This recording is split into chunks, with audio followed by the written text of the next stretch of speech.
The knee is a complex joint made up of several structures, including bones, tendons, ligaments, and muscles. All of these parts work together to maintain normal function and provide stability during movement.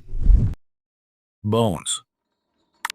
The knee is a hinged joint primarily formed by the thigh bone, or femur, and the shin bone, or tibia.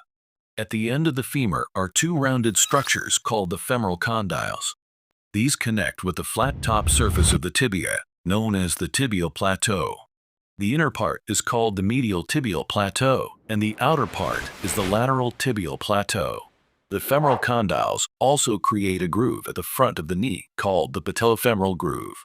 A small bone called the patella, or kneecap, sits in this groove. It acts as a shield, protecting the knee joint from direct impact. There is also a fourth bone, the fibula, located on the outer side of the lower leg. It forms a small joint with the tibia, but it has very little movement and is not considered a primary part of the knee joint. Articular cartilage and menisci. When bones move against each other, friction is created. To reduce this friction, the surfaces of the bones are covered with a smooth, slippery layer called articular cartilage.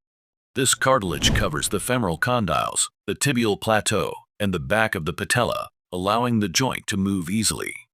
The knee joint is also lined with a synovial membrane that produces synovial fluid. This thick, clear fluid lubricates and nourishes the cartilage and bones inside the joint.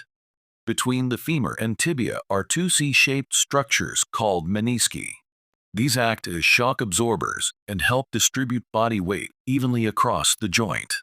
By spreading out the load, they prevent pressure from concentrating in one area, which could damage the cartilage. They also cushion the joint during activities like walking, running, and jumping. Ligaments.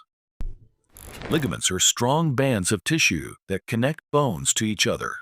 In the knee, they provide stability and keep the joint aligned. There are two main groups of ligaments, the collateral ligaments and the cruciate ligaments. The collateral ligaments are located on the sides of the knee.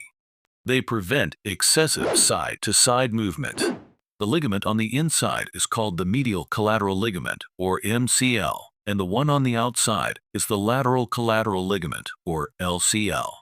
The cruciate ligaments are located inside the knee joint and control forward and backward motion. The ligament in the front is the anterior cruciate ligament, or ACL, and the one in the back is the posterior cruciate ligament, or PCL. Muscles. Two major muscle groups control movement of the knee, the quadriceps and the hamstrings. The quadriceps are located at the front of the thigh. When they contract, the knee straightens. The hamstrings are located at the back of the thigh. When they contract, the knee bends. Tendons. Tendons connect muscles to bones. The quadriceps muscles attach to the patella through the quadriceps tendon. The patella then connects to the tibia through the patellar tendon. Together, the quadriceps muscle, quadriceps tendon, and patellar tendon work to straighten the knee. On the back side, the hamstring muscles connect to the knee through the hamstring tendons, helping the knee bend.